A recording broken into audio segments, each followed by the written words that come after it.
नमस्कार, मैं हूं सुमन मेहता और आप देख रहे हैं हमारा स्पेशल एपिसोड मैं हिंदी हूं। यूं तो कहने को भारत में 14 सितंबर सन 1949 को संविधान सभा में ये मत लिया गया कि हिंदी ही भारत देश की राष्ट्रभाषा होगी। मगर इससे बड़ी दुर्भाग्य की बात क्या हो सकती है कि राष्ट्रभाषा होने के बावजूद हिंदी भाषा लड़ती है हर दिन अपने अस्तित्व के लिए, ढूंढती है खुद को हर उस सफ़ेद कागज़ में जिसमें नीली स्याही से कभी हिंदी के शब्दों को लिखा जाता था। है भव्य भारत ही हमारी मातृभूमि हरी भरी, हिंदी हमारी राष्ट्रभाषा और लिपि है नागरी। हर इंसान की एक पहचान होती है। ये पहचान कई रूपों में होती है, लेकिन जो चीज़ सबसे पहले छलकती है वो है उस इंसान की बोली। मसलन अगर कोई पंजाबी है तो ये उसके बोलते ही पता चल जाएगा। इसी तरह अगर कोई अंग्रेज है तो उसके बोलने का तरीका ही बता देगा कि उसकी असल पहचान क्या है। इसी तरह एक हिंदुस्तानी की असली पहचान हिंदी भाषा होती है। हिंदी ना सिर्फ हमारी मातृभाषा है बल्कि ये भारत की राजभाषा भी है। संविधान ने 14 सितंबर 1949 को हिंदी को भारत की राजभाषा घोषित किया था। भारतीय संविधान के भाग 17 के अध्याय की धारा 343(1) में ये वर्णित है कि संघ की राजभाषा हिंदी और लिपि देवनागरी होगी। संघ के राजकीय प्रयोजनों के लिए प्रयोग होने वाले अंकों का रूप अंतर्राष्ट्रीय होगा। लेकिन भारत, जो करीब 200 सालों तक अंग्रेजों का गुलाम रहा, उसने अपनी इस अनमोल विरासत को कहीं खो सा दिया है। आलम यह है कि आज हिंदी भाषा गौरव की नहीं बल्कि शर्म की भाषा होती जा रही है। प्रगति और विकास की राह में लोग हिंदी को तुच्छ मानते हैं। टेक्नोलॉजी और विज्ञान के इस दौर में आपने इंग्लिश स्पीकिंग कोर्सों की दुकानें तो बहुत देखी होंगी, लेकिन हिंदी सिखाने के लिए प्राइवेट कोचिंग सेंटर तो दूर, टीचर भी नहीं मिलते। हम चाहे इस बात को कितना ही नज़रअंदाज क्यों ना करें, लेकिन सच यही है कि हिंदी भाषा के औचित्य पर प्रश्न चिन्ह स्वयं हमने ही लगाया है। कहने को तो लोग हिंदी को अपनी राष्ट्रभाषा कहते हैं, लेकिन युवा जिन्हें हम देश का भविष्य कहकर भारी भरकम जिम्मेदारी सौंप देते हैं, खुद हिंदी के महत्व को नकारता जा रहा है। उनके लिए हिंदी में बोलना अपने स्टेटस को कम करने जैसा है। हिंदी दुनिया में सबसे ज्यादा बोली जाने वाली 5 भाषाओं में से एक है, जबकि भारत में बमुश्किल 5% लोग अंग्रेजी समझते हैं।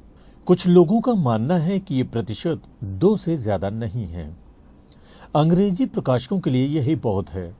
यही 2% बाकी भाषा भाषियों पर अपना प्रभुत्व जमाए हुए हैं। इसलिए हिंदी भाषा की दशा और दिशा सुधारने के लिए हर साल 14 सितंबर को हिंदी दिवस मनाया जाता है। लेकिन यहाँ भी हिंदी औपचारिक समारोह का प्रतीक बनकर रह गई है। दुनिया भर में हिंदी को बढ़ावा देने में हमारी माया नगरी की फिल्मों की भूमिका अहम रही है। रूस, यूरोप, कैरेबिया देश और पड़ोसी देशों में भारतीय हिंदी फिल्मों का बढ़ता क्रेज हिंदी भाषा को जानने और समझने वालों की संख्या में इजाफा कर रहा है। कई कैरेबियाई देश एवं संयुक्त अरब अमीरात में हिंदी अल्पसंख्यक भाषा। दुनिया के करीब 115 शिक्षण संस्थानों में हिंदी का अध्ययन होता है। 32 अमेरिकी संस्थानों और जर्मनी के 15 शिक्षण संस्थानों में भी पढ़ाई जाती है हिंदी। जर्मनी में कई संगठन हिंदी के प्रचार प्रसार में लगे हैं। ब्रिटेन की लंदन, कैम्ब्रिज और यॉर्क यूनिवर्सिटी में हिंदी पढ़ाई जाती है। हॉलैंड के 4 विश्वविद्यालयों में 1930 से यह प्रमुख विषय रही है। डच विद्वान कैटलर ने हिंदी भाषा का पहला व्याकरण 1698 में लिखा था। चीन में 1942 में हिंदी अध्ययन की शुरुआत हुई। 1957 में हिंदी रचनाओं का चीनी में अनुवाद आरंभ हुआ। रूस में हिंदी रचनाओं एवं ग्रंथों का रूसी भाषा में अनुवाद होता है। कई देशों में रेडियो पर हिंदी कार्यक्रमों का प्रसारण।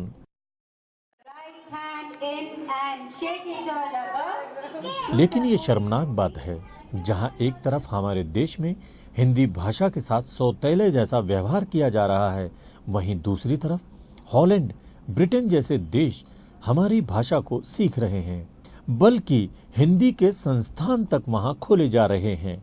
आज जिंदगी की दौड़ में हिंदी बहुत पिछड़ती जा रही है।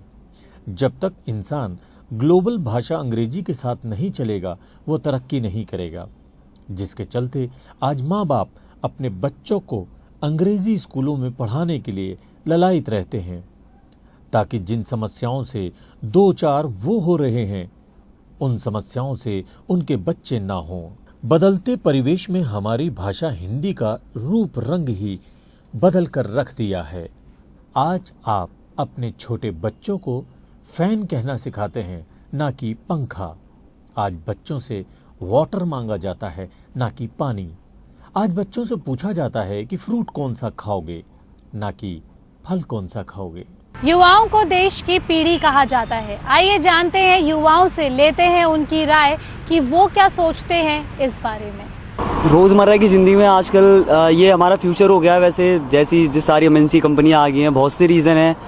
अगर मुझे अपना फ्यूचर डेवलप करना है तो ऑब्वियसली मेरे को इंग्लिश आनी बहुत ज़रूरी है, क्योंकि आजकल के दिल्ली और जो भी सिटीज़ हैं, यहाँ पर जो रिक्वायरमेंट ऑफ इंग्लिश है और उसका नज़रिया अलग है, तो इसलिए लोगों को ऐसा लगता है, और अपने फ्यूचर को डेवलप करने के लिए हमें इंग्लिश ज़रूर आनी चाहिए। इसलिए थोड़ा फोकस है वो हिंदी से हटकर इंग्लिश पे आ गया है। बीइंग अ इंडियन हमें हिंदी आनी चाहिए और हमें ज़्यादा से ज़्यादा प्रयास करना चाहिए ताकि हिंदी बोल सके, ताकि इंडियन होने के कारण हमें हिंदी पे ज़्यादा फोकस करना चाहिए। या इंग्लिश पार्ट है हमारे डेवलपमेंट का, लेकिन हमें ज़्यादा ट्राई करनी चाहिए हिंदी बोलने का। वैसे भी इंडिया में बहुत कम, जैसे अभी थोड़ी देर हमारे कई सारे राज्य है इसमें हिंदी नहीं बोली जाती है, तो ये भी रीज़न है क्योंकि इंटरनेशनल लैंग्वेज इंग्लिश है, तो इसलिए कम्युनिकेशन में इंग्लिश का ज़्यादा प्रयोग किया जा रहा है। जैसे कि हम जानते हैं कि हमारे इंडिया में कई सारे स्टेट है जहाँ अभी भी हिंदी नहीं बोली जाती है, तो लोगों के कम्युनिकेट करने के लिए इंग्लिश, सबको पता है कि इंटरनेशनल लैंग्वेज है। वी इंडियन हम सोचते हैं कि इससे बढ़िया है कि हिंदी बोलने से अच्छा है कि इंग्लिश में ही बात करें और लोगों को कम्युनिकेट करने में इजी होगी, और यही वजह है जिसकी वजह से हिंदी का जो महत्व है, अस्तित्व है इंडिया में, वो खोता जा रहा है। क्योंकि देखिए अभी क्या है कि मैं यूपी से हूँ, और मैं जब बढ़ता हूँ लखनऊ की साइड बढ़ता हूँ, तो वहाँ पर भी 10 कदम बढ़ने पर लैंग्वेज चेंज हो जाती है, और जब दिल्ली की साइड बढ़ता हूँ तब भी लैंग्वेज चेंज हो जाती है। तो कहीं ना कहीं पर कि जो शुद्ध जो प्रॉपर हिंदी है वो कहीं पर भी नहीं बोली जा रही है। वजह क्या मानते हैं इसके पीछे? वजह क्या, पिछड़ापन और एजुकेशन की कमी, सबसे बड़ा तो यही है रीज़न। लेकिन एजुकेशन में हम, अगर जैसे आपने कहा एजुकेशन की कमी, लेकिन एजुकेशन अगर कम होती तो शायद इंग्लिश जो उसका बोलने की जो क्वांटिटी है वो ज़्यादा बढ़ी है रेदर देन हिंदी के। तो आपको नहीं लगता कि एजुकेशन में कमी नहीं है? नहीं, देखिए ऐसा है ना कि जैसे जो लोग गांव से बिलोंग करते हैं ज़्यादातर, अभी जो मेट्रो सिटीज़ को आप छोड़ दो, ठीक है, तो अभी भी वहाँ पर जनसंख्या बहुत ज़्यादा है। तो आप प्रॉपर अगर बात करते हैं इंग्लिश की, तो मेट्रो सिटी में ये तो बहुत ज़्यादा है कि इंग्लिश बोली जाती है, मगर दिक्कत आती है हमें गाँव की, क्योंकि गाँव में ये जो शुद्ध जो इंग्लिश है, जब हमें शिक्षा दी जाती है, तो वहाँ पर प्रॉपर हम ध्यान नहीं देते हैं और इतना ज़्यादा उस पर हाईलाइट नहीं करते हैं कि हमें सीखना बहुत ज़रूरी है। बस ऐसा थोड़ा मोड़ा सिखा दिया कि हाँ ये सीख लो, छोटा बड़ा, मगर जो वर्ड होते हैं उन पर ध्यान नहीं देते हैं। हिंदी की वर्तमान परिस्थिति पर सर्वे में एक सुखद तथ्य सामने ये आया है कि तमाम विषम परिस्थिति के बावजूद हिंदी की स्वीकार्यता बढ़ी है। स्वीकार्यता बढ़ने के साथ साथ इसके व्यवहारिक पक्ष पर भी लोगों ने खुलकर राय व्यक्त की। मसलन लोगों का मानना है कि हिंदी के अखबारों में अंग्रेजी के प्रयोग का प्रचलन बढ़ रहा है, वह उचित नहीं है। लेकिन ऐसे लोगों की तादाद भी कम नहीं है जो भाषा के प्रवाह और सरलता के लिए इस तरह के प्रयोग को सही मानते हैं। पेश है हमारी एक रिपोर्ट। राष्ट्रभाषा की हालत और इसके गौरव की फिक्र करने वालों के लिए एक सुखद समाचार है कि व्यवहारिक रूप में हिंदी की हैसियत बढ़ रही है।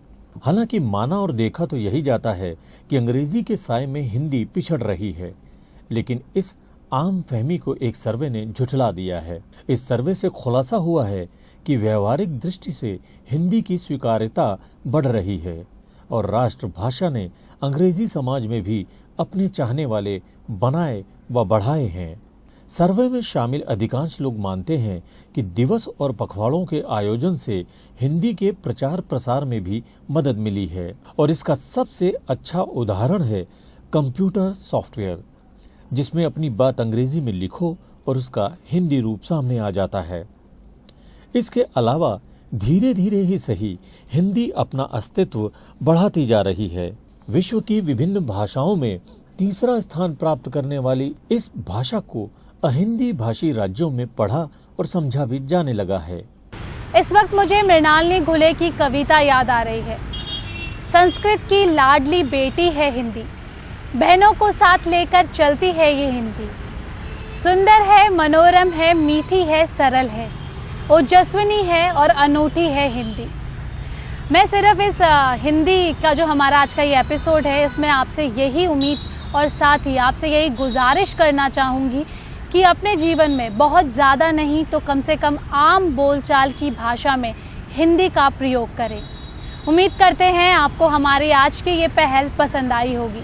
फिर होगी मुलाकात, तब तक के लिए सुमन मेहता को दीजिए इजाज़त। नमस्कार।